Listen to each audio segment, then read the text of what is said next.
of 2017 of the Volksbank, hosted by Maurice Oostendorp, CEO, and Annemiek van Melick, CFO of the Volksbank. At this moment, all participants are in listen-only mode.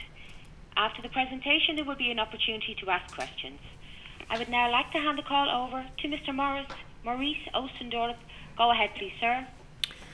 Thank you very much. Good morning also on behalf of Annemiek. Welcome to the full year results call. I would like to start by saying that 2017 has been a good year for the bank.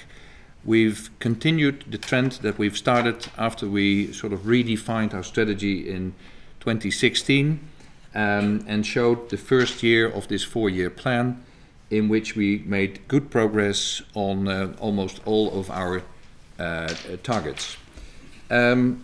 We made, first of all, good progress in the implementation of our mission, Banking with a Human Touch, which is led to progress in achieving our shared value objectives. To start with customers, we've seen the fourth consecutive year of improvement of the Net Promoter Score, a score at which we adhere great value. Unfortunately, we've also seen a growth in the number of clients. As far as the stakeholder society is concerned, we saw a further rise in the climate neutral balance sheet percentage, rose to 27%. And as you might know, we have a climate neutral balance sheet as target in 2030. The commitment and engagement of employees remained at a high level. However, the employee Net Promoter Score, the score which indicates whether you would recommend the bank as an employer, showed a sharp decline to -2, which we believe is due to the planned staff reductions. We've also asked employees whether they would recommend banking in general as the place to be, and also that percentage showed a sharp decline, actually a much sharper decline than the number related to the Volksbank itself. The fourth stakeholder, the shareholder, we reached a 8% return on equity against our target of 8%. We saw a profit of 329 million, which is slightly lower than the profit we've seen in 2016. However, we will propose to our shareholder a strong increase of the dividend, an increase with 40%, to underline our strong capital base and our confidence in the performance of the bank in the coming years. We introduced today a new performance indicator as part of stakeholder society, an indicator around the financial resilience of our clients. We are the first bank in the Netherlands to introduce a quantitative, objective indicator that shows the extent to which we successfully contribute to making our customers more financially resilient. There's quite some study and technical elements that underpin this key performance indicator. But as a target, we aim for more than 50% of our customers indicating that the bank is there for them when they have financial stress. And in the recent first measurement, which is done by an independent search bureau, 40% of our customers felt this to be true. It's important to realize that this objective, which we will report on every half year, is going to be underpinned by concrete actions to educate where needed our clients in knowledge around their financial position. We will measure concerns they might have about their financial position, and we will also improve insight in the actual financial position. balance between income and expenses, whether there's a buffer to deal with financial stress. And it's not only about point in time, but also over time, that we want to develop into a financial advisor that assists its clients to become more financially resilient. And it's also very much around the role we can play there in improving financial resilience of our client base. As I said, we've announced a 2017 net profit of 329 million, which is slightly less than 2016. However, we've met our ROE target of 8%, and Annemiek will say more, of course, about the numbers itself. I would only refer to the very strong capital ratio of 34.1% that we reached at the end of 2017, and the proposed dividend payout, which will move to the high end of the dividend payout ratio 40-60%, increasing the dividend from 135 to 190 million. Our strategic program is underpinned by 3 strategic pillars: strengthening our social identity, becoming more efficient and effective by simplifying and enhancing our business operations, and being an innovator as a smart adapter. On all 3 pillars we developed in the right direction during last year. Strengthening our social identity came, for instance, by not working any longer with debt collection agencies. We've ceased handing over customers to those agencies, and we've started to build the relationship with those clients ourselves, and working with them on the basis of our relationship to deal with their financial problems in a direct contact versus handing over the files to debt collection agencies. We started a pilot in which our financial advisors, who know our customers best, have a discretionary power to accept mortgages themselves. And we've started an approach in a pilot of a group of customers with interest-only mortgage that is potentially the most vulnerable actively. So the interest-only mortgage is a high percentage in the Dutch market. We've started to contact them in order to make sure that they can comfortably live in their homes when the renewal of the mortgage is there. In anticipation of the Payment Services Directive 2, we introduced a main switch that allows customers to switch on or off the transfer of payment details to third parties at any time, focusing very much on the privacy element of client data, at which we adhere great value. ESG ratings of the Volksbank. Ökam, a German research firm, assesses companies all over the world for the sustainability of their investment portfolio. And last year we were granted a C+ rating, which means that we're one of the 3 leaders in the financial sector. And Sustainalytics conducts a global research on company policies in areas as sustainability and corporate governance. And we got a score of 90 out of 100, which means that we are ranked first among 339 global banks. As far as strategic pillar 2, simplifying and enhancing our business operations, we made good progress in the first year.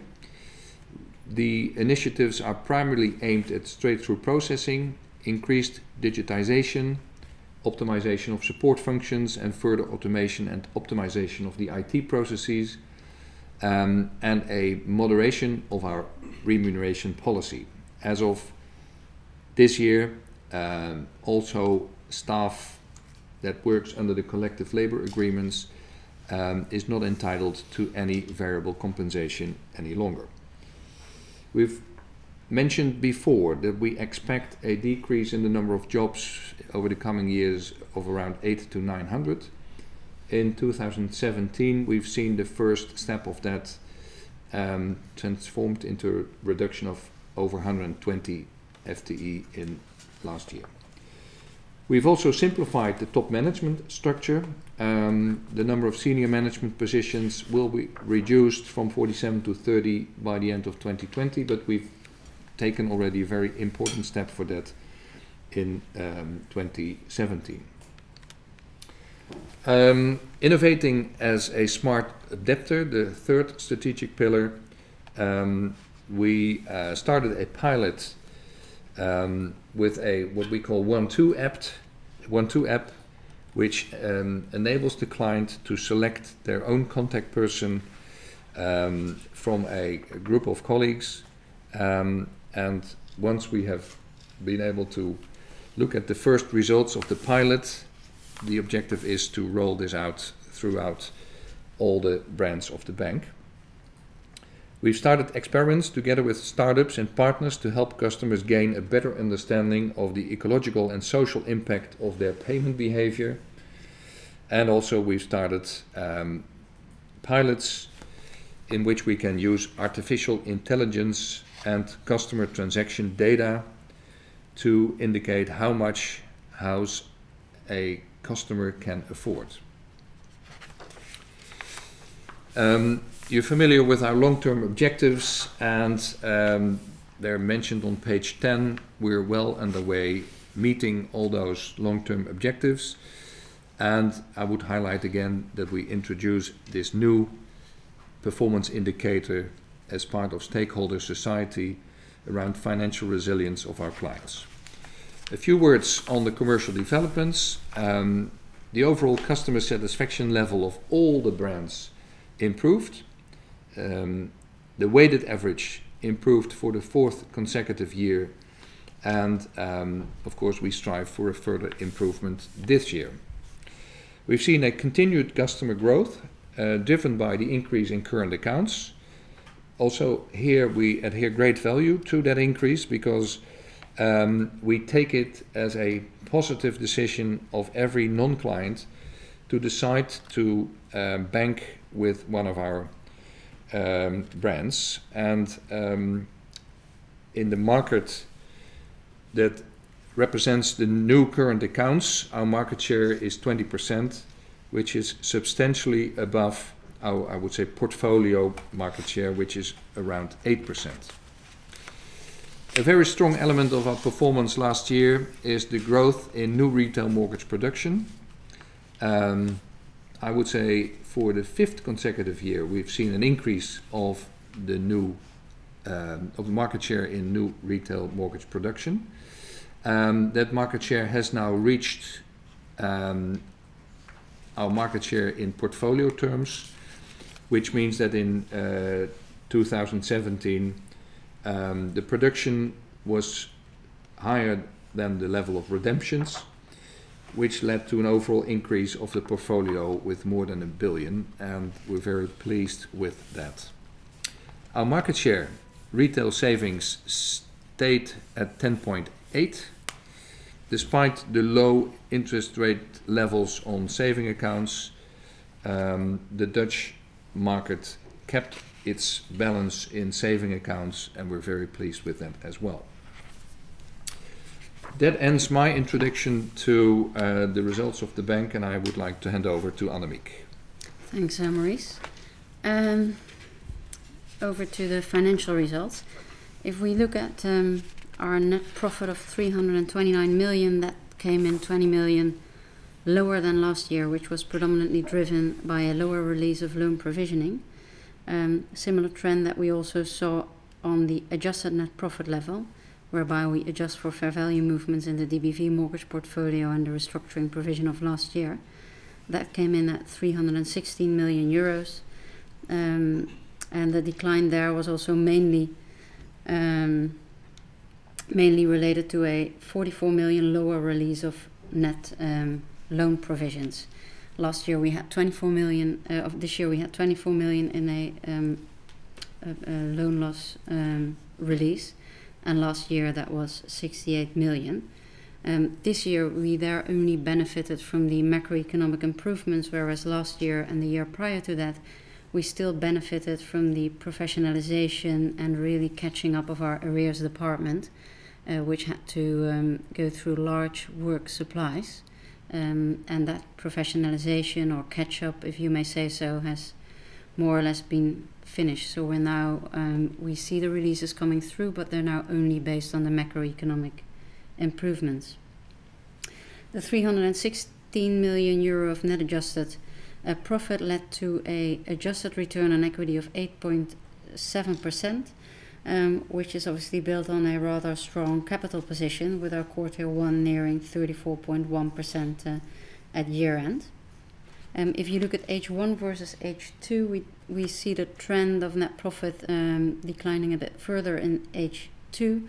Again, there also the explanation to a large extent was the net release of provisions, which occurred a lot more in H1 than in H2, combined with an effective higher tax burden, and with lower net interest and investment income, which I'll touch upon briefly afterwards. This is the last year that we adjust our net profit for the fair value movements of the DBV portfolio, given that IFRS 9 will present us with the opportunity to move that portfolio to amortized cost, which we will do to limit the volatility in the P&L going forward. That comes at the expense of 119 million euros to our equity, which will be explained a bit later on under the IFRS heading. There is one other adjustment that took place retrospectively for both 2016 and 17, that has to do with the introduction of IFRS 9 no longer allowing us to account for the penalty interest that we receive on early renewals and interest rate averaging over the original over the new fixed rate period, as we did last year and the year before, which in many cases is a longer fixed rate period than the original fixed rate period. Under IFRS 9 we will be obliged to spread those penalties over the original, hence shorter fixed rate period, which means an acceleration of prepayment penalties that we see flowing through our P&L. In both 2016 and 17 that had a net positive net profit impact of 20 million, and we've adjusted our figures for that. If you look at the income side, we saw a marginally lower net interest income, a decline of 1%, and a slight improvement in the net interest margin, which increased from 148 basis points to 150 basis points. Net interest income came in on an absolute level marginally lower at 14 million euro lower, and the main reason for that was that the lower interest expenses on saving deposits and wholesale funding almost entirely, but not entirely, compensated for the lower interest margin on mortgages and increased interest expenses that we made to manage our interest risk. And management of the interest rate risk and the expenses related to derivatives used for that was impacted by two elements. One, continuing trend that we've seen over the last years of a longer duration desired by our clients in the mortgage arena, less variable mortgages, a higher market share a higher share of the portfolio in mortgages that have a duration that's over 15 years.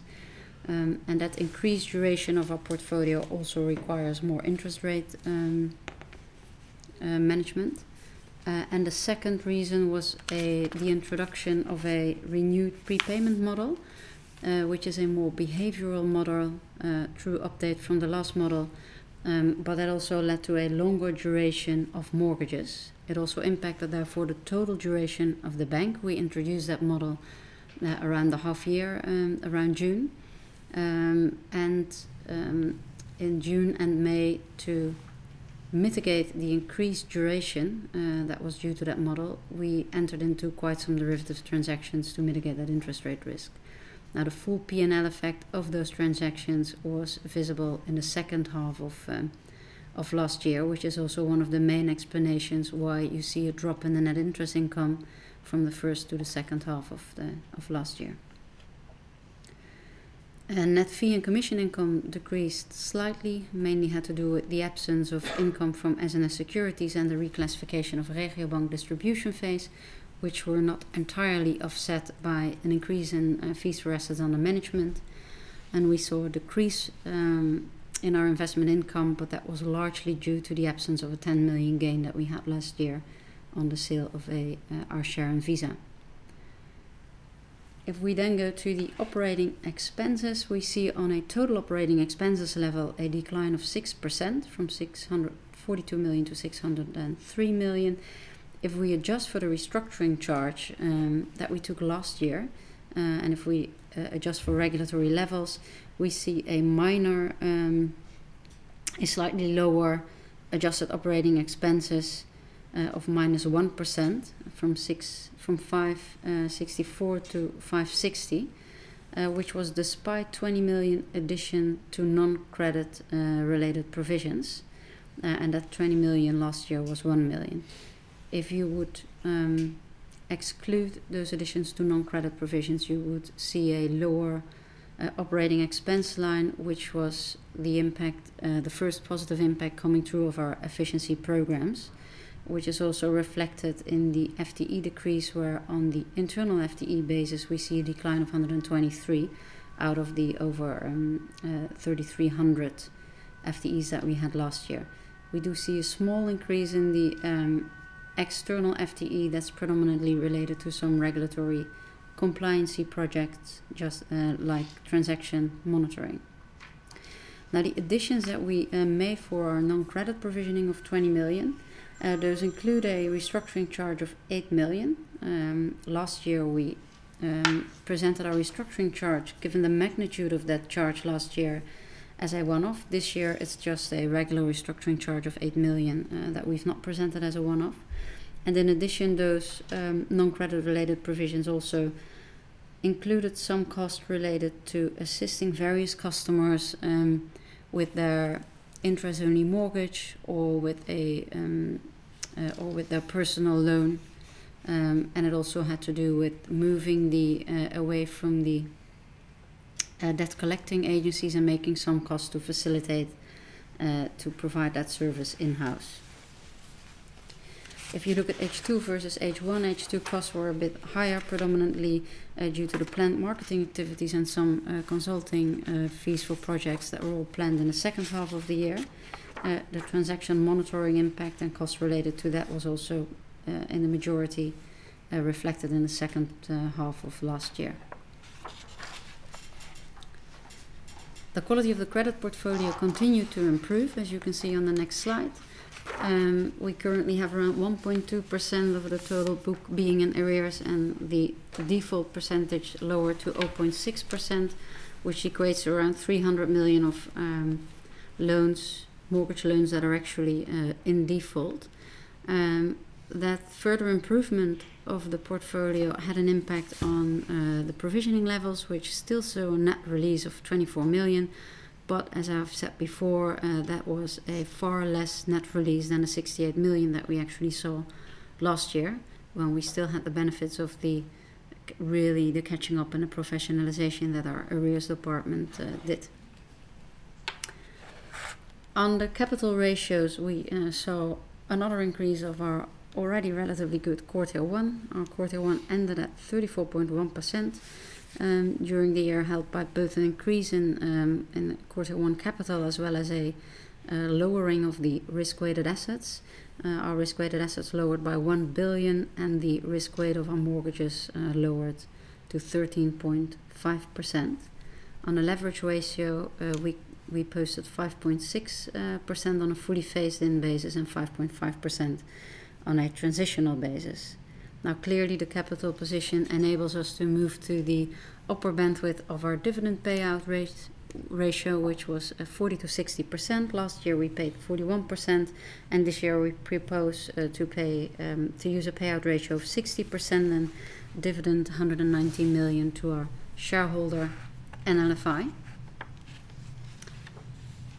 If we look at the capital requirements, we see an OCR of 13.13%, on a transitional basis, of which 9.63% core tier 1. If we look at it on a fully phased basis, we see a core tier 1 requirement of 10.5% for the Volksbank. Our internal target that we use is still 15% for core tier 1, which means that we have a comfortable buffer for both Pillar 2 guidance and for management. And it also shows that our 15% is target is we have excess capital in surplus of that 15%. We've said that the coming year we will use to review our capital targets and reassess them, especially in the light of the quantitative impact study of Basel IV that is currently going on, as well as the TRIM, the targeted review of our internal models, and quite importantly for us, the assessment of the impact of IFRS 9 on our stress testing. The reason why we always had relatively high core tier 1 targets had to do with the impact that stress tests, and then especially EBA stress test, which is with its very specific guidelines, has on the capital position of a relatively monoline bank as we are. So we would really like to see the impact of IFRS 9 coming through on those stress tests, and once we have that, we can reassess our capital targets under the new Basel IV environment. For now, we stick to the 15% that we had. If we look at the impact of Basel IV, which is displayed on page 23, we expect our risk weights to increase by around 35%. It's based on a couple of assumptions. It's obviously based on the 72.5% floor. It's also based on the application on the assumption that the application of loan splitting for retail mortgages will come through. Effectively means that for all mortgages below, with an LTV at origination below 55% will have a 20% risk weight charge, and above 55% will have a 75% risk weight charge.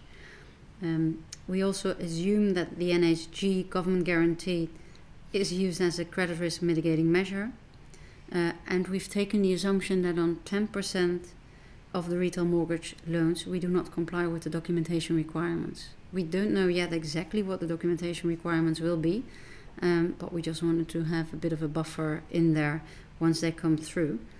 And for those files, for those loans, you would then need to hold 75% of risk weight.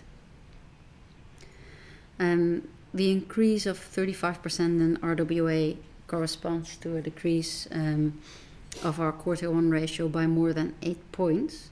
If we would add to that the impact of IFRS 9, we would end up with a pro forma fully phased 2017 core tier 1 of 24%, which is still well above our internal target. Now, the impact of IFRS 9 is threefold. Obviously, we have the impact on our loan loss provisions, which is fairly small. As you can see, it's 0.1%.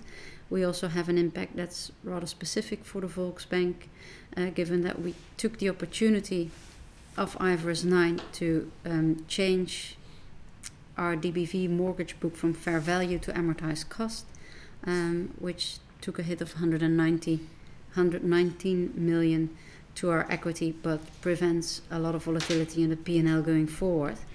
And actually, for the same reason, to mitigate that volatility, we also reassessed the valuation metrics we use for the standard part of our liquidity portfolio, and we've changed that from available for sale, i.e. fair value, to hold to collect, which had an impact of 80 million and 0.8%. Now, I said even if we would, on 2017 figures, assume a fully phased impact of Basel IV and the full impact of IFRS 9, we would still have a core tier 1 which is around 24%. We're well positioned to meet the MREL requirement, as quite some other parties in the Netherlands were awaiting the final legislation, so we can actually issue some senior non-preferred notes. We expect to issue around 2 billion of that to make sure that our MREL, which we anticipate to be around 8%, have not had any confirmation there, but that's our anticipation. But to make sure that that MREL, consisting of Tier 1, Tier 2 and senior non-preferred notes, note reached the 8%. In terms of funding and liquidity, our liquidity position remained very strong. Loan to deposit increased to 107%, and we've received credit rating upgrades to our senior unsecured debt to A- at both S&P and Fitch last year, which kind of for now concluded the journey back to a A-level rating that we embarked on post-nationalization. In terms of outlook, we expect the macroeconomic environment in the Netherlands to remain relatively robust throughout 2018. We also expect that will continue to have a positive impact on the housing market and hence also on the credit quality of our mortgage book. We don't expect, however, the releases of net provision that we've seen last year and the year before to continue. So same guidance as we gave last year. We do expect that to become less or even reach the tipping point there. At the same time, we expect continuation of pressure on our top line, given the continued interest for our clients to longer duration and therefore the need to continue to hedge that interest rate risk. We do expect benefits, continued benefits of our efficiency programs to come through, but we don't expect that in 2018 those efficiency benefits will be able to compensate for a swing factor in the net release of provisioning, as well as some further pressure on our top line. Hence we expect the net result of 2018 to be somewhat lower compared to 2017. Having said that, that result will still be based on a tremendous capital position, and we are obviously committed to stick to our ROE target even on that capital position of over 8%. I think that concludes the financial wrap-up. Yes. Then I think we open up now the second round for questions from your side. Thank you very much, sir. Ladies and gentlemen, we're starting the question and answer session now. If you have a question or remark, please press star 1 now on your telephone. Star 1 for questions or remarks. Go ahead, please. We have a question coming through from Mr. Marcel Houben, Credit Suisse. Go ahead, your line is open. Yes, good morning. Thank you for the presentation and taking my questions. I have 3 questions, if I may. The first one is on the Core Equity 1 target.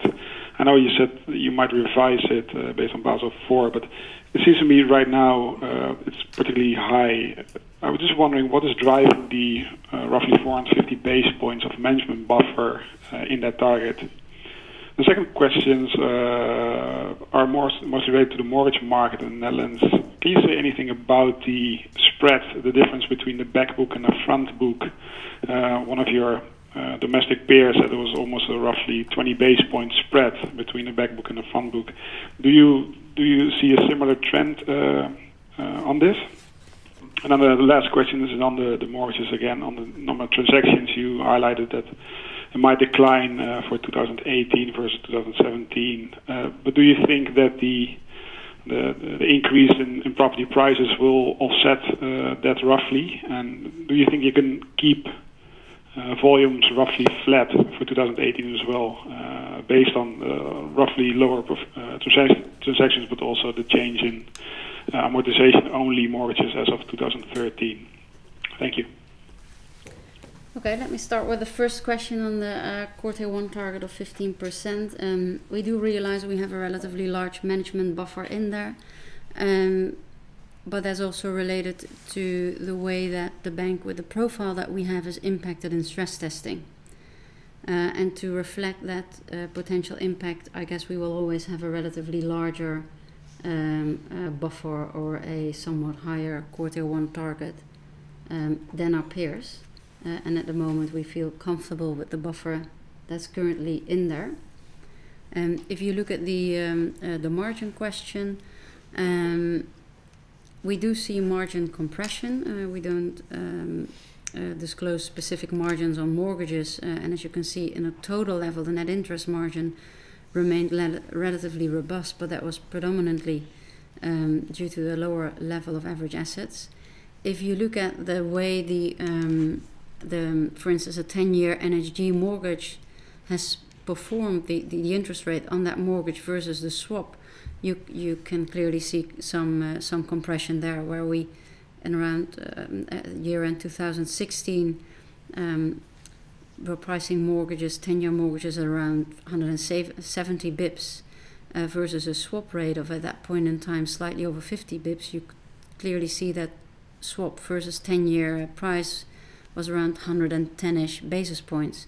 If you look at that on a 2017 basis, we have increased prices a little bit, so they're now at 180, 190 bips for the mortgages, but the swap has also increased to slightly over 100 bips, meaning that the difference versus swap decreased to around 80 bips. So you do see see a difference there, and that's also reflected in the average coupon on our book, where the average coupon on mortgages last year used to be 3.72%. That is now 3.27%. So you see the reduction coming through there, and that's both an impact of increased new production in the current interest rate environment. Our new production was 5 billion last year, but it also has to do with the relatively large vintage that we had of 10-year mortgages that were originated in 2006 and 2007. That all came obviously up for renewal and expiration over the last 2 years.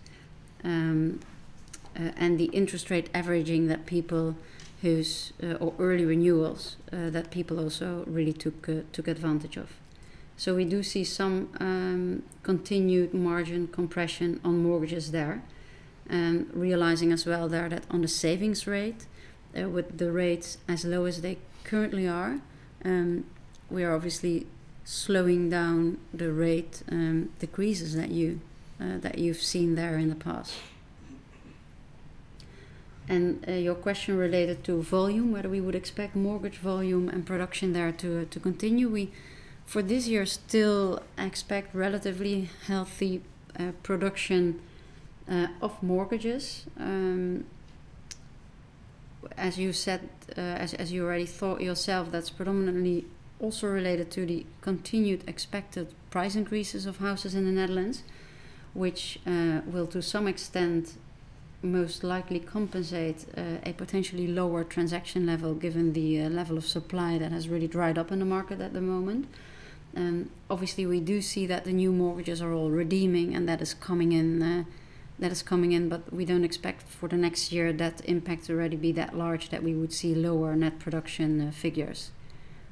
And you also see that in terms of renewal of mortgages and people that had the benefit of an interest-only mortgage prior to 2013, that they typically keep a little bit of that interest-only mortgage into their renewed mortgage as well. And banks tend to finance that up until 50%.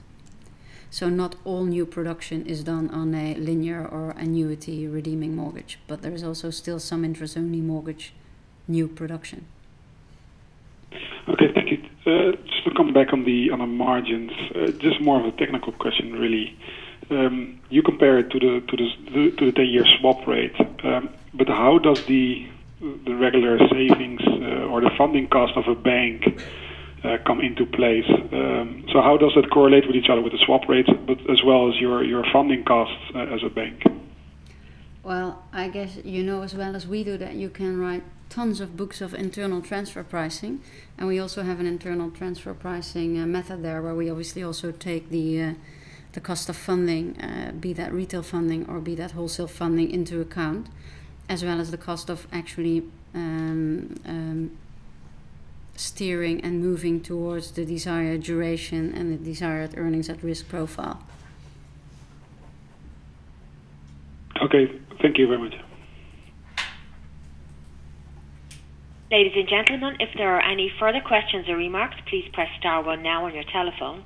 Star 1 for questions or remarks. Go ahead, please.